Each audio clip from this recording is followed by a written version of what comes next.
नमस्कार दोस्तों, एक बार फिर से आप सबका स्वागत है Sunday fun with learning quiz Sunday में। So let's play quiz Sunday to prove yourself.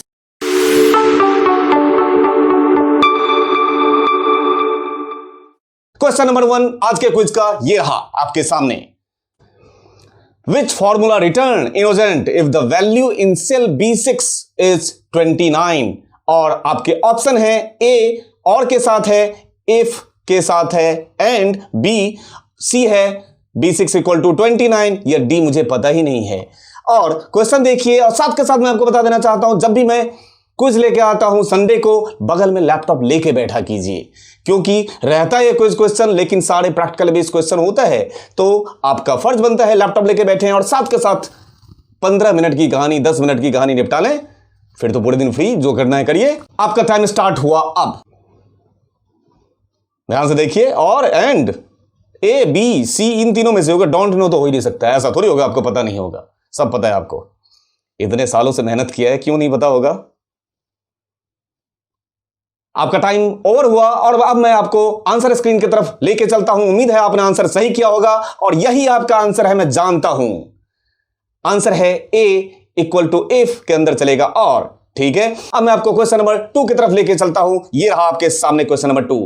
Which is the best formula to return the innocent if both cell B6 equals 29 and C6 and cell C6 equals 10?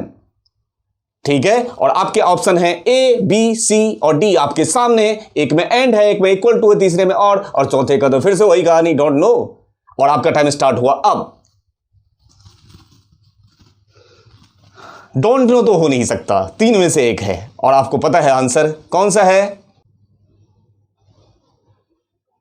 Time over. और अब मैं आपको answer screen की तरफ लेके चलता हूं, देखता हूं आपका अंदाजा सही है। अंदाजा मत लगाया कीजिए, यकीन के साथ आपका यकीन सही है या ये आंसर सही है। आंसर नंबर 2, इसका आंसर भी अगेन ए, ये एंड है, 2 कंडीशन ट्रू होना चाहिए, लिखा है ना, इफ बोथ सेल, ट्रू था दोनों, ठीक। क्वेश्चन नंबर 3 आपके सामने अब ये रहा।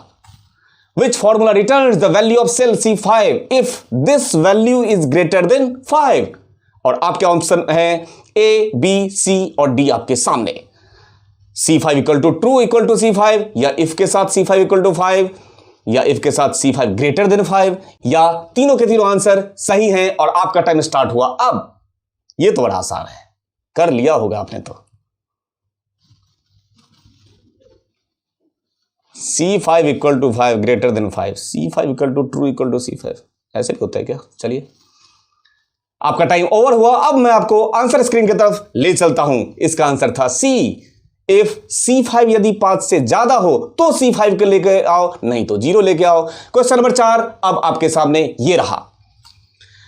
What is the Excel's R1C1 reference style? अगर आपने पढ़ा हो, ठीक है, 2 तरीके रेफरेंस स्टाइल होते थे, A1 स्टाइल और R1C1 स्टाइल।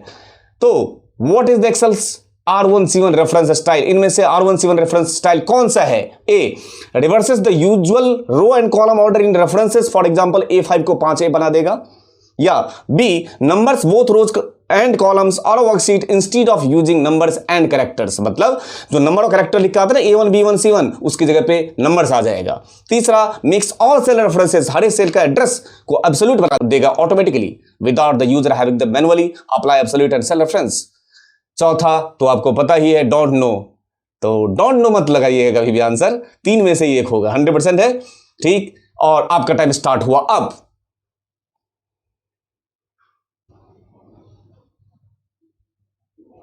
ये तो थ्योरेटिकल वाला क्वेश्चन है, इसका आंसर हो गया होगा, है ना, ठीक है। और आपने, उम्मीद है आपने आंसर कर लिया होगा। मैच कराने का टाइम आ गया है। अब मैं आपको आंसर स्क्रीन की तरफ ले चलता हूं, चेक कीजिए आपका क्या यही आंसर था।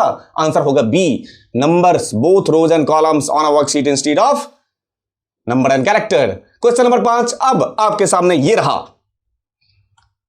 What Excel operator would use in a formula to join the words innocent and training into innocent training? अलग है, दोनों को मिला के एक करने वाला कौन सा ऐसा ऑपरेटर है? और आपके ऑप्शन है ये सामने, ए बी सी या डी। एट साइन लगा देंगे, M% साइन लगा देंगे, या प्लस साइन लगा देंगे, या चौथा, इसमें से तो कोई भी नहीं है। आपका टाइम स्टार्ट हुआ अब।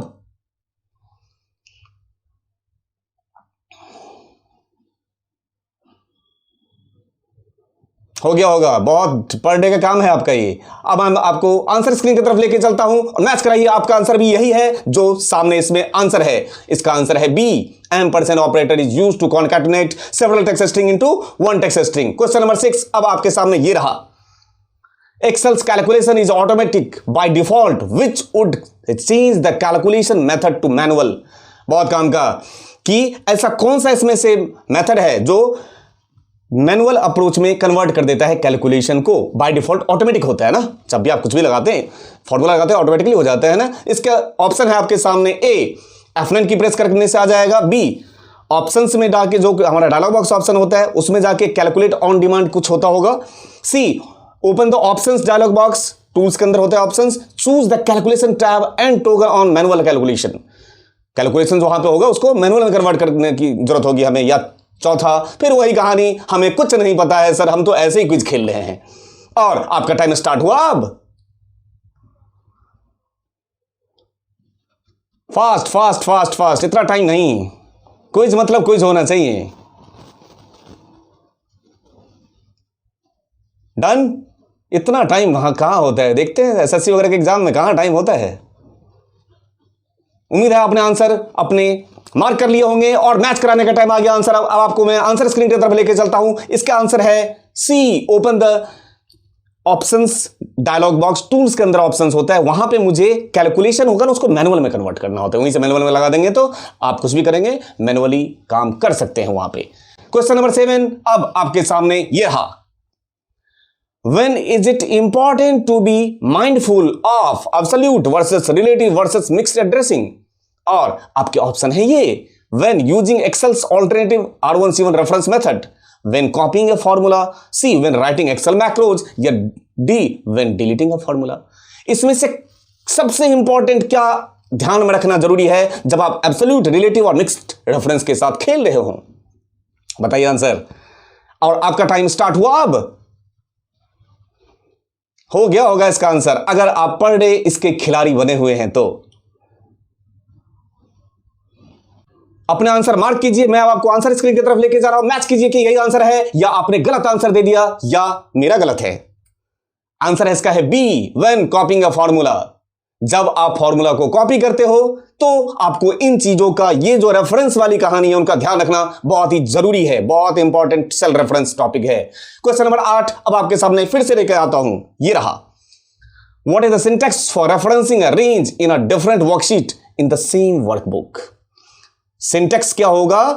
रेफरेंसिंग का मतलब एड्रेसिंग की बात कर रहा हूं किसी रेंज का, different worksheet in the same workbook, एक ही वर्कबुक में। और आपके ऑप्शन है ये, ए, वर्कशीट नेम और एक्सक्लामेशन मार्क के साथ रेंज का रेफरेंस, या बी, वर्कशीट का नाम प्लस रेंज का रेफरेंस, या सी, वर्कशीट का नंबर, जो वर्कशीट नंबर है कॉमा रेंज का रेफरेंस, और चौथा तो सेम कहानी, घिसी पिटी, डोंट नो सर। और आपका टाइम स्टार्ट हुआ अब।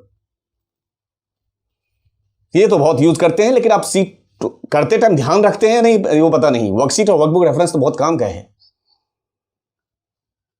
ध्यान से देखिए, अपने आंसर मार्क करके रखिए और अब मैं आपको आंसर स्क्रीन की तरफ लेके चलने की कोशिश करता हूं कि आपने आंसर वही किया है जो इसमें आंसर है या उससे आपका आंसर अलग है। तो ठीक कीजिए आपने आंसर, और इसका आंसर है 8 का ए, वर्कशीट का नाम होगा और एक्सक्लामेशन मार्क लगता है किसी रेंज के रेफरेंस से ऐड करने के लिए सेम वर्कबुक में, सेम सीट, किसी सीट में सेम वर्कबुक पे।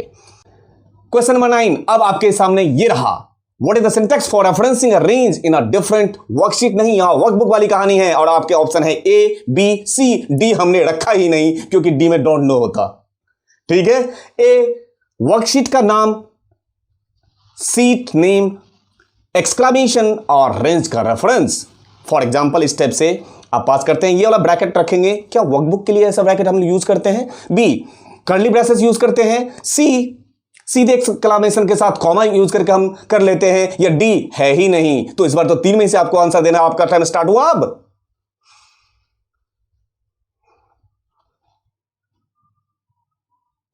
ध्यान से बस आपको इसमें ध्यान रखना है, वर्कबुक की पहचान क्या होती। अरे मैं तो आंसर दे दिया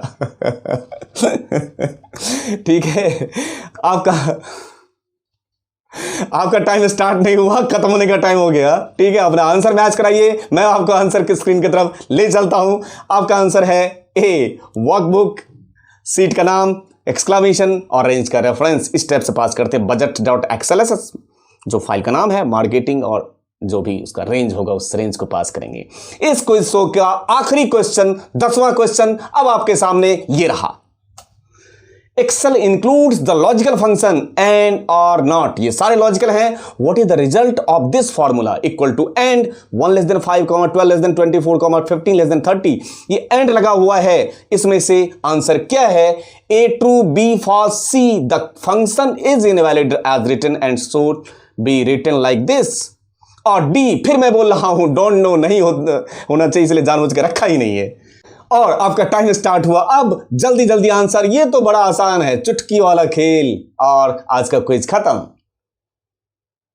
मार्क कीजिए अपने आंसर और मैच कराने के लिए तैयार रहिए। बस 3 ही तो है, या तो ट्रू होगा या फॉल्स होगा या ये गलत लिखा हुआ था जो मैंने लिखा था। बस हमेशा अक्सर होता है जो लेंदी होता है ना, जो ज्यादा लंबा आंसर होता है, एक्चुअल आंसर वही होता है। ऐसा होता है क्या? पता नहीं, कंफ्यूज कर रहा हूं साहब। आपका टाइम ओवर हुआ। अब आपको मैं आंसर स्क्रीन की तरफ ले चलता हूं, अपने आंसर मैच कराइए। यही था क्या?